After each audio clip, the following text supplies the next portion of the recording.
Welcome back to Sort of Sophisticated, the podcast where, Amanda, would you say we pretend to know what we're talking about?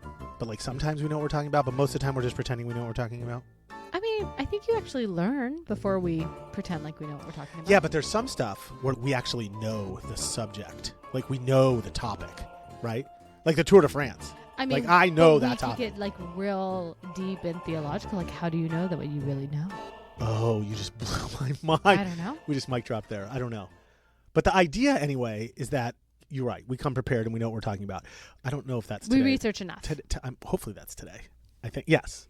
I mean, today's a hard one. I think I did enough for today to do it justice, but like... Well, but it's hard because, and I know this, I guess, personal experience, especially for this topic, yeah, where sometimes when we talk about certain topics, we do want to give a voice to the people or the history that we're talking about. Correct. But at the same time, it's also important for people not to feel like that's an obstacle and to research on their own and gain more knowledge and not be afraid of like recognizing history or what happened or the truth or fill in the blank, and to be able to ask questions, right? Because if we don't, then we all just kind of stick in our own bubble and we're not cultured and we're not curious. Right. So I do think that we try our best. We right? do. And I like the idea of sorta, because like that helps, because then we get a little pass if we like screw something up or aren't doing it justice appropriately. So hopefully so. So people, that's the whole idea behind this. We're sorta ready. That's the sorta. Okay. But I always have to start with a story because you know me with my storytelling. So you know I'm in full training mode for a half marathon. I know. I think you're nuts. I know. Very, very proud of myself for you should be, sticking it out. especially because, well, somebody just had a birthday a little while ago. Okay, well, let's stop talking about that because everybody celebrates birthdays. That's fine. You had a birthday a little while ago, too. We all did. But it's a big deal because oh, my Lord. I'm not calling you old, but running a half as soon as you marathon, said but, I'm not listening. Sorry, you called me old. Not even but I'm old. Training for a half marathon is exceptional at really. Any age. No. However... Okay. At my advanced age, it's even more. I hate. Just stop talking. Can we stop talking? Can you just stop it now? Fine. Thank you. Go ahead. Yes. So about your half marathon. Okay, you're gonna love this story. This is a very humbling. This is a moment for me. Okay. So I gotta set the stage. This is ridiculous. It's like 6:30 in the morning. Okay, and I'm running on Yorba Linda Boulevard. Yeah, like a crazy person. Sure. Yeah, somewhere in Southern California, people. You know the electronic speed limit signs they have? Yeah. Say slow down, or they register the speed like when you're driving by, right? Okay. Yes. And I'm running pretty fast this morning because I'm doing speed work for my half marathon. Like there's times when I have to run a certain pace. There's times that I just can just run to just put miles on. Okay, so I'm in full speed work mode. All of a sudden I run by the sign. Sign registers 15 miles an hour. As soon as I run by, I see the sign. It goes 15 miles an hour. And I'm like, holy shit. Like, am I really running 15 miles an hour right now? So I like do quick math in my head. And I'm like, okay, that's like 15 miles an hour, 60 miles. That's like 4-minute mile. Like, that's impossible. Like, there's no way I'm running a 4-minute mile. But then I'm like, okay, well, hold on a second. Maybe this thing isn't like calibrated right or something. Maybe it's like, maybe I'm running like, I don't know, 12 miles an hour or something. Like, maybe it's just a little off. I'm like, well, either way, that's like a 5-minute mile. I'm kind of a badass. Like, I think I'm smoking here, okay? I look around, no cars. Like, zero. Like, it is quiet as a mouse. You with me so far? Okay. Okay. All of a sudden, I don't know, 20, 30 seconds later, some dude on a bike comes by and passes me. And as soon as he passes me, I'm How like, did you miss the dude on a bike when you looked around? I was behind me. Like, behind me. Like, yeah, I'm not like, yeah, it's like I didn't look. When you're running, like, you just do a quick look around to make sure there's no cars, right? So I felt like an idiot because obviously they registered the bike. It somehow figured out how to pick up the bike and then pick up me. Yeah.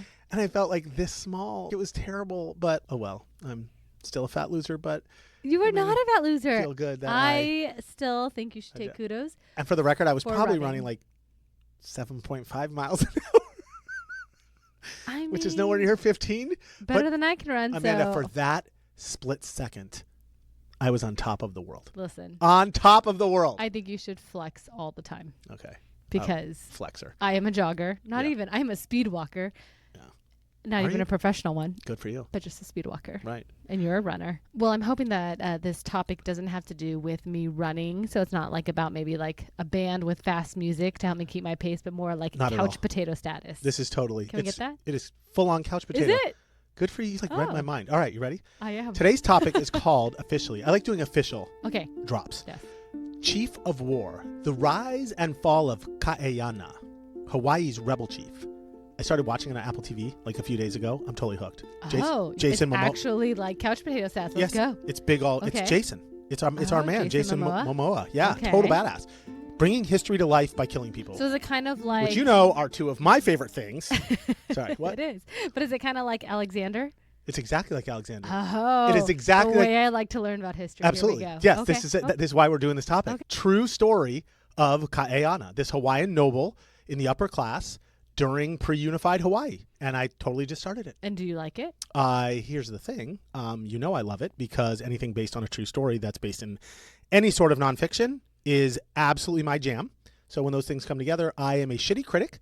I cannot handle that genre because it's my favorite of all time. So I'm going to say it's 100%, even though maybe it's not that good. So I'm not a good critic of this, but you get the idea. All right. Right? You remember Ben Franklin? We did one on Ben Franklin so long yeah. ago. And it was like... And then I went to the Printing Press Museum yeah. and I was like mind blown. Okay, There we go. But I liked that series. And then if you remember right, it kind of got shit reviews. It did. Right. Yeah. It was like, meh. But I was like, no, I'm hooked because just anything, if it's real, I'm in. So anyway. All right. So are you going to do a quick background on the show first, or should we just do word of the day and then start the episode? Yeah, no, we got to do word of the day. Oh. We always got to do word of the day. So today's word is desultory. Desultory? Desultory. Like shady insult? Yeah. Wow. Look at you. No, it means Desultory. Like sultry, like suave sexy, that. but not. That would be sultry, Oh. right? But close. Okay, I like the way you're bringing this all together. Okay. Just take out some letters. Nope. That works fine. Okay. It means lacking a plan or a purpose, being unfocused, like jumping from one thing to another. Oh. For a conversation, mostly, right? Like jumping from one thing to another. So my ADHD is fine? That's Does that work? desultory. Okay. You're desultory. Okay, Yeah. great. It's from the Latin verb salire. Salire, meaning to leap. Okay, To I get leap it. from one thing to another. Sure, Okay, you with okay. me? All right.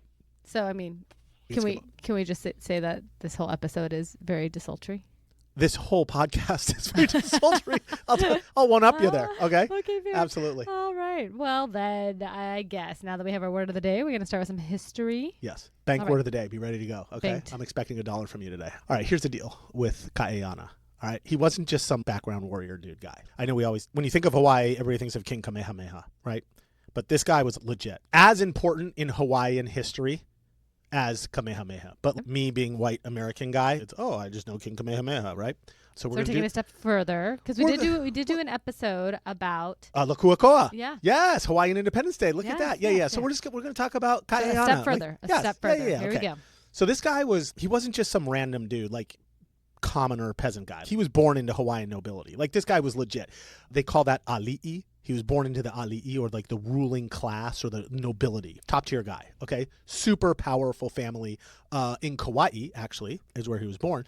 But because that ali'i or ruling class didn't want to breed with the common class because then it would screw up things. He was actually related to rulers not only in Kauai, but Maui and the Big Island of Hawaii. So anyway, it was like basically being born with like a fast pass at Disneyland, right? Or I guess what do they call it nowadays? I don't even know the name of it. Lightning lane. The lightning lane. That's it. Okay. So this guy's like not a nobody immediately. He's already a somebody. And now it's sort of like where we're going to fit him in and tell the whole story about Chief of War. So right. was there hierarchy kind of like that of like Prince Harry and Prince William? Just so like relatability of. Yeah. Okay. Yeah. Because Prince Harry, right. It's just exactly like the English monarchy because they marry into like other monarchies, Austrian or into what? the class that you're in. That's my Yeah, point. yeah. Right. Okay. Yeah. So he's like Prince Harry, but not at all like Prince Harry because Prince Harry's like got Sure. Yeah, a bunch of red Harrys, a ginger, and a freckle face. And this guy's not 6'4" and ripped but AF. more of like Right. just the hierarchy Yeah, okay. of the monarchy, right? I'm with you Okay. completely. Good call. Way to bring it together. Okay. So he grows up all over the Hawaiian Islands. And by his early 20s, he's already become this super well-known and respected warrior guy. As history has it, Amanda, also a bit of a ladies' man. Thank you very much. I would expect nothing less. Yeah, because I was researching. Beautiful man. Right. When I researched it, I got words like charisma and leadership. But I also got unpredictable and hothead. So he's like the bad boy archetype. He is. Yes. I also got some other stuff. So, he was a mover and a shaker. Let's say he was a ladies' man. Okay. Fair enough. You with me? But he kept it all in the ruling class. That's what he had to do. All those Spicy Book Club Right. lovers would have Right. Yeah, would have liked a little Kaʻiana. You're telling me. Let's go, right? Little 50 Shades of Grey with Kaʻiana. All right, so can I keep going now? Yes. All right, so he was born in like 1750. I don't know, lived to like 1790 something. Okay, so we're back in the late 1700s. Each island, if you remember, still had its own chief. And they were always trying to expand power over each other. So by this time, Kaʻiana's old enough to start fighting and helping out. So you would think Amanda, he would start fighting for Kauai because like that's where he was born and his roots were strongest. But I had to look this up. Kauai wasn't really part of the fight back then. You remember Kauai is way out west, right, compared to all the other Hawaiian Islands. So they sort of just kept to themselves and weren't in fighting mode at all and weren't really important enough to bother with yet. So instead, jumps on a ship and joins up with Maui because of his link with Chief Kahekili, who is fighting to get Oahu back from one of his own warriors that he put in charge named Kahahana, who sort of went rogue on him. So I know I just threw out a lot of stuff. So basically Kaʻiana tells Kahekili, listen, I'll go over there. I'll handle it. I'll kick ass over Kahahana and take control of Oahu again for you. Okay? Okay. So that's sort of the plan. I'm assuming he wins. And then what happens? Like he hands it back over and that's it? That's it. He goes home. We all high five? I wish. Right. Not even close because they're power hungry crazy. Right? So I feel like if you're going to win and beat everybody, you're just going to take over. Yeah. So they totally won. So now Kaʻiana, Kahekili, they now have Oahu and Maui. Right? So they're just chilling for a while. Because now they're like, what are they? Reaping what you sow? They're enjoying the spoils of their victory. And they're getting ready to go attack Hawaii, the big island. When all of a sudden, some guy shows up named Captain John Mears, an old British Navy guy who turned into a fur trader, who was trying to make money trading sea otter pelts between the Pacific Northwest, like Oregon, Washington, and China. And since Hawaii's sort of in the middle of it all, he was using Hawaii as a pit stop going back and forth. Yeah? Clearly. Yes. Makes sense. Okay. Duh. Okay, so Kaʻiana gets to know this guy and comes up with a plan. And technically, since there's no actual fighting going on at the moment because they haven't made their big push to take over Hawaii yet, he makes a deal with this Mears guy. And he basically says, listen, if you let me go to China with you, I'll help you trade in the other Pacific Islands along the way. It's kind of like a no-brainer for this guy, Captain Mears, because if he has a Hawaiian noble warrior on his boat, it's going to help him sell pelts for sure in the Pacific Islands. So Kaʻiana jumps on board and they take off. Wait. What? Why did Kaʻiana want to go to China? Okay, good question. I didn't know either. I had to look that up. So history debates this a little bit, Amanda. But basically what I found out was the idea was that if Kaʻiana went to China and saw how the outside world worked and learned about guns and ships and silk and all the stuff that China has, he'd come back more cultured and curious, right? Oh my God, that's hysterical. And have a lot more street cred. And then he'd have an edge on all the other warriors and nobles and give them a chance to rise in power. So he was smart enough to know, I got to get out of here to come back like a better dude. And so more like prepared. Good in theory, but was it good in practice? Because I'm assuming it's like he's studying abroad, but with guns and cannons and trying to take over. Yes, so like Pinky and the Brain status, I'm gonna take over the world. Here's the deal. As far as history knows, he was the first person to ever leave the Hawaiian Islands and go to China and come back. It was like a big play, right? Like he's going to see the outside world. So how can you not come back and people would be more like awestruck by what he accomplished? Then. I mean, he was on a ship and there was just so many complications. He brings back, like you just said, a bunch of guns. Totally had already learned how to use them all. They didn't have weapons, right? So that was a huge deal then. It starts explaining to everybody how all these other countries worked, how their culture worked, how they managed their way of life, which totally shocked the whole Hawaiian system. And the whole hierarchy just got turned upside down just the way he hoped it would, so he could start making moves and moving up inside of sort of that nobility. Okay, so then did him and the chief from Maui start fighting everybody else then? Like, what did their power-hungry struggle start then, or? Yes. Okay. So, sort of. Except, Kaʻiana decides to switch sides. Wait, why? Okay, because he was a flipper. What? He was a side flipper. He was a flipper, man. Well, something must have happened when he went to China. I'm going to tell you, of course. Okay, I'm setting you up. I mean, that's how you got to do this, right? So instead of fighting for Kahekili, he teams up now with Kamehameha. Okay? Oh. Yes. Okay. It's starting. Okay? I still want to know why he switched sides, though. Okay. Because it was way more common than you think. All right? It wasn't a big deal. There's not Whichever more to way it. the wind blew. It's not kind of, right? So that's mostly strategic. Okay? Because back then, remember I told you earlier, the ruling class was all connected. They didn't want the commoners to get into their bloodline. So you're related to everybody. It's not just Kaʻiana. Everybody's related to everybody in the ruling class. So maybe his cousins in Oahu, maybe his brother-in-laws in Hawaii, they're all sort of connected. And so it's not like you're best friends with all of them. Some of them you like, some of you don't like, especially if there's a lot of them. So they don't give a shit if they're going to fight each other. So all he's looking for is the best chance to make a move up the ladder to be able to be a chief one day. And if that shit's not working for him and Kahekili and Oahu and Maui, he's like, okay, I'm taking a risk over Kamehameha, and his buddy Kahekili's like, okay, go fuck yourself. Got it. Like, that's all that's going on. Does that make sense? Yes. Okay. Got it. So you got to remember, there wasn't one king in Hawaii at the time. It wasn't like super clean or everything. Right, because there's one per island. Yeah. Yeah. And then you moved up through something they called mana, a spiritual power, along with the strength of your genealogy, and ultimately like who had political support, right? So if you were a high-ranking chief and things weren't going your way on one island, you bounced to another island, especially if there was family there, and go see how you could do on the new island. Does that make sense? Yeah, I think so. Okay. Hold on. Let's see if I'm tracking. So he wasn't just a warrior. He was being a little too political. Oh, he was political, yes. And he thought he had a better chance with King Kamehameha. Yes, absolutely. So originally when he was fighting with Kahekili, it was for Maui to take over Oahu, but then he got back from China, and Kamehameha sitting on the big island, he had already made a lot more headway, and Kamehameha, now if you remember, was trying to unify all the Hawaiian Islands. So Kahekili was like, no, we just want to take over Hawaii. And Kamehameha is like, no, we want to take over everything. Bigger picture. So Kaʻiana just goes and fights with Kamehameha because it's time to go. All right. So, I mean, in theory, he also gets some credit for the unification of the Hawaiian Islands. Sort of. Oh, okay. Right. Yeah, okay. Why sort of? Because shit's going to go down again. All right, so at first, everything's going well, right? They're over there fighting together for like 5 years. And they absolutely took over Maui. Yay, let's go. Then Lanai. And finally Molokai. But I guess after that, Kaʻiana starts feeling sort of sidelined. Like he's not getting the credit he deserved. Kamehameha starts excluding him from his little inner circle. He's not invited to the war council anymore. And he starts getting pissed off. So then in 1795, right when they're planning to take over Oahu, he switches teams again and defects over to Oahu to fight for Chief Kalini Kapule.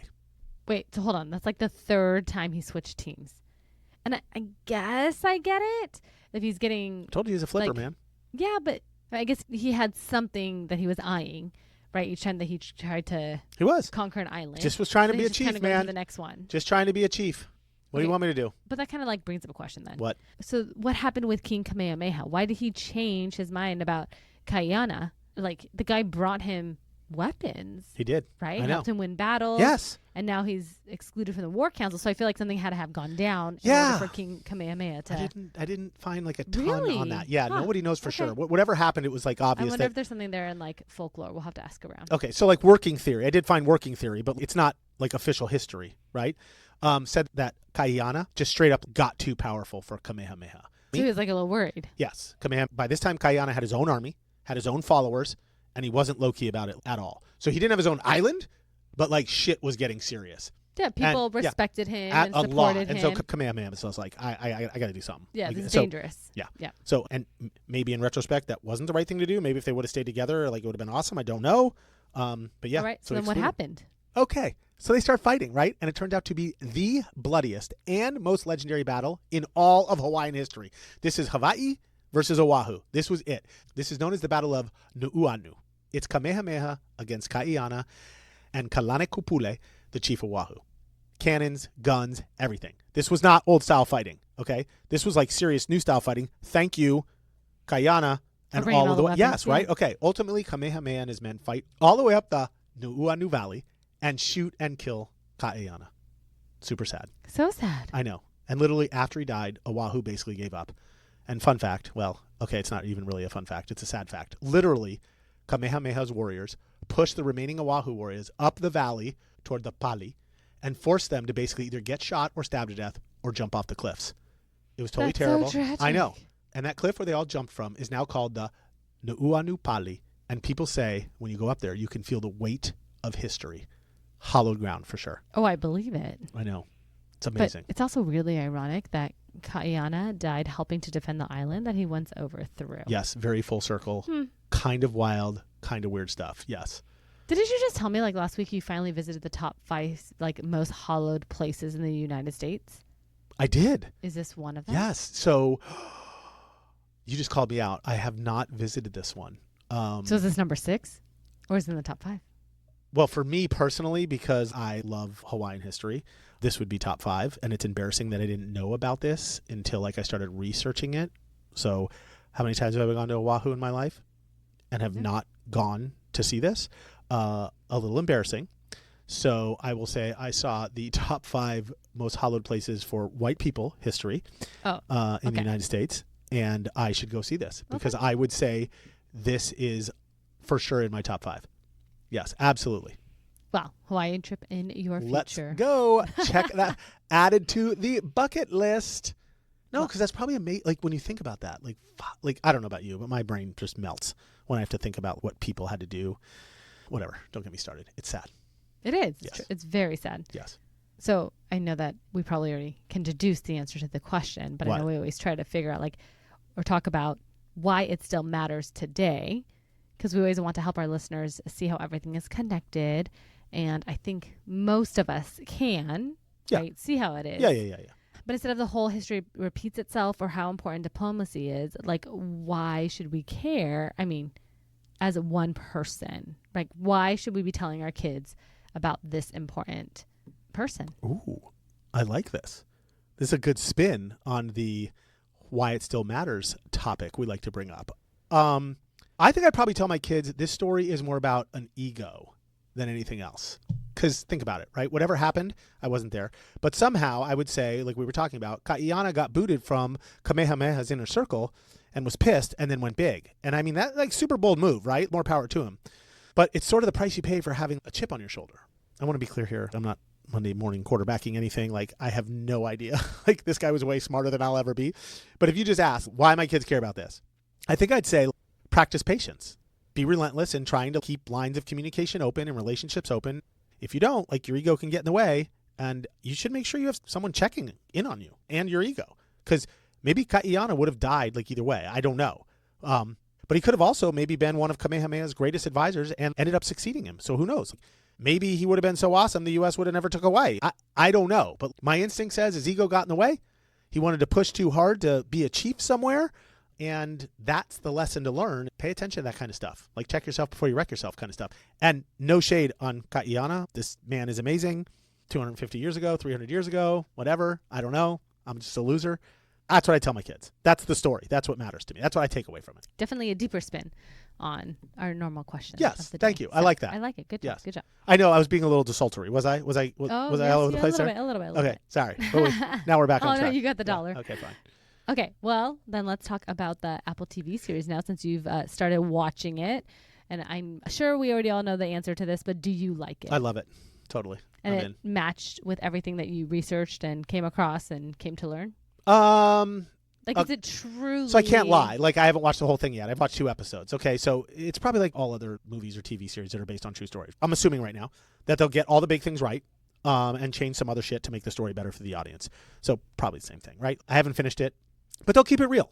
But they have to do Hollywood. So they have to add all the parts. That oh my God, you have to deduce. Right. But I will say one thing that I noticed that already sucks is that they compress everything a lot because I want to be true to history as much as possible. And I get it because they'll make it boring if they don't compress a lot. But it's clear they're going to spend way more time on battles and fighting because it's Jason Momoa and that's what the people want to watch. So obviously it's going to play out more like an action movie than a legit documentary. What are you supposed to do? They have to keep it fast paced. But I would be into more of the historical context and how long it took him to decide things and the politics and the way his brain's thinking about what to do. I haven't seen it all. It might go into that, but just by watching the first few episodes, I don't think we're going there. But how about culturally? Is it culturally accurate? Okay, well, I'm not indigenous. That's not fit. What do I... okay. I mean, I know you're not indigenous, but you kind of get a feel of whether or not, they had people speak into this. From what I saw so far and what I researched, yes. I'm going to say yes, they did good 5 stars. Everything looks amazing. You can tell they hired cultural consultants and real indigenous folks to make sure they didn't do anything stupid. It's not perfect. I have no idea, but it's way more respectful. Perfect. Right. Sure. It's way more respectful than a lot of things they show when they're trying to depict Hawaii on TV, for sure. I read somewhere 600 indigenous Hawaiians were hired to either star in or help support the production. And then a ton of other Samoans or Tongans and other Polynesian cultures were involved. So they tried to be authentic for sure. I don't think they would have let them screw it up that bad. And I think Jason Momoa produced it or something too. So even he wanted to stay true to it. So yeah, it's legit. So I know you haven't watched the whole series yet, but do you feel like they're going to leave anything out? Or do you think it's going to cover pretty in depth the history of Kaʻiana? No, I can already tell. They're already skipping some of the depth of the relationship that he had in real life and how they portrayed in the series. So they make him seem like this lone rebel and that he's this badass acting alone. But from what we just talked about, he wasn't, right? He basically was related to 4 rulers, Kauai, the ruler of Maui, the ruler of Oahu, right? So that's not in there. It's like so fast. It's more like I'm this guy. It. Yes, I'm this guy and I'm a badass and I'm going for it, right? So far, like people won't truly understand the depth. No, it skips a lot of that culture. relationship stuff and the political stuff. And I doubt they're going to go back to it. I mean, they might, but like you would thought they would have set that up early, not later. So more to come on that. But I still think it's good. It's just you got to go into it thinking it's an action series. Right. I mean, it's a historical fiction. Yes. Not a documentary. Yeah. But it is definitely worth a watch. Yeah. I mean, I'm more like, you know me, like I'm more interested in the drama than I am in the action. So like if this is playing out more like action than drama. Yeah. That's all I mean. But for me, 5 stars, I'm watching the whole thing. Okay. Yeah. Well, we know what else is 5 stars. What? Fun facts. 5 of them to be exact. Totally. Do you have 5 fun facts? I have 6 fun facts. Oh, okay. Is that okay? So we got a bonus one. We do. Let's go. All right. But before we start fun facts, I got a PSA. Can I PSA for a second? Absolutely. Do you mind? Because sometimes you PSA, right? I PSA'd at the beginning of this episode. Okay. Beautiful. You get your one PSA, I get my PSA. So as far as like Hawaiian culture and heritage goes, I was doing the whole research and I had my own aha moment, my own self-awareness moment, which is why I love doing this podcast because that's what it makes for me. It totally helps. I mean, how many times have I gone to Hawaii for like the beaches and the vibes? And I know the last time I went to Pearl Harbor, but again, very American thing, right? And I'm not taking it away. Pearl Harbor, one of my top 5 hollow ground places in the United States. Love it. But like, there is so much more to learn about Hawaiian history and culture that I am only skimming the surface of. And so now I want to go with a whole different level of respect and understanding for it. And if we could do that, we collectively more, I think that would just be awesome. So you want to take your day at the beach, take your day at the beach, but then take another day to go to a friggin' museum over there and learn something. Like really learn something. Oh my God. Okay, sorry. That's my PSA. Now we'll do fun facts. Okay, number 1. So King Kamehameha had a little secret weapon that he used to overthrow Oahu and win the Battle of Nuʻuanu. It was a Western ship called the Fair American. So check this. A few years earlier, Kamehameha had captured the ship and unfortunately killed most of the American sailors on the ship, but he kept one survivor as a hostage named Isaac Davis. And eventually this Isaac Davis became a trusted military advisor to Kamehameha. And Davis and his ship ultimately helped Kamehameha dominate the Hawaiian Islands and win that Battle of Oahu. Huh. Yeah, Kaʻiana didn't even know about it. Number 2, Kaʻiana didn't just bring back weapons from China. Amanda, he brought back a bunch of different treasures. Silk, mirrors, metal tools, all of which were total flexes in the ali'i society, or that noble society I was talking about. He basically came back from China with the 1790s version of like a luxury haul from Rodeo Drive in Beverly Hills, okay? Instant street cred. Number 3, legend has it that before he ever conquered a single island, young Kamehameha walked up to a massive sacred boulder in Hilo called the Naha Stone. A rock so important it was said that only the ruler who would unite the Hawaiian Islands could move it. And what does he do? He lifts it or flips it, depending on who's telling the story. But either way, the message was clear. Kamehameha was the guy. It was basically the Hawaiian version of pulling Excalibur from the stone. And Kamehameha used it as an early flex to prove he had both strength and divine favor, like with the gods. Go Kamehameha. Number 4, Kauai was the only major island Kamehameha never conquered by force. After Kaʻiana died and Kamehameha took Oahu, like we talked about, the only major holdout left was Kauai, who was sort of sitting out there on the westernmost edge of the Hawaiian Islands, Kaʻiana's birthplace. But instead of invading, Kamehameha made a peace agreement with King Kamuali'i in 1810. So technically, the unification of the Hawaiian Islands ended with a handshake, not a battle. Huh. Kind of cool. Good to know. Number 5, the ultimate status symbol of high-ranking Hawaiian chiefs was their massive feather cloak they used to wear, called an ahu'ula. I might not be saying that right. Ahu'ula. You can totally see them in Chief of War. They're amazing. Okay. And each one of these ahu'ulas was made of tens of thousands of tiny feathers, usually red, yellow, or black. And each cloak could take years, sometimes even generations to complete. So as a result, they weren't just beautiful, they were sacred, a symbol of mana, spiritual power, and worn during battle or ceremonies and like diplomacy stuff. So only the ali'i, that chiefly class, wore them. And the color red in particular was linked to high-ranking gods and rulers. So when someone like Kaʻiana walked into a room wearing a ahula, it wasn't fashion. It was a full-blown political statement and meant you were awesome. And finally, the ali'i had strict rules around shadows and heads. Check this one out. This was like my favorite one, Amanda. So in Kaʻiana's time, commoners weren't allowed to let their shadow cross a chief's path or even let their head rise higher than the ali'is. And if for some reason they broke the rule, the punishment could be death. So the message was basically stay low and get out of the way or else. That's all I got. Terrifying. Fun facts out. Oh, there are days when I'm like, I'm so glad I live in this era, but also days where I'm like, ugh, I live in this era. Right. But I like the way you said that. It's very conflicting. No, it absolutely is. I would always tell them there's a super old Jimmy Buffett song. It's called A Pirate Looks at 40. And it's about like he wanted to grow up to be a pirate. And it says, one of the lyrics in the song is, I guess I am a pirate 200 years too late.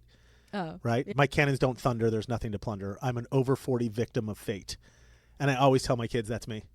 Like, absolutely. I grew up in the wrong era. I'm not saying I want to be a pirate, but to your point, sometimes you're like, I want to just go be that and do that or be a part of that. And then you're like, oh my God, but that also is so hard.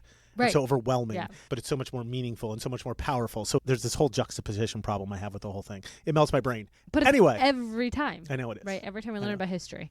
I think it's a little bit why I still like to do this after 65 episodes, even though we have 12 listeners. I think that's what, like, if you said what draws you back, I kind of think that's my thing. Right. Right there.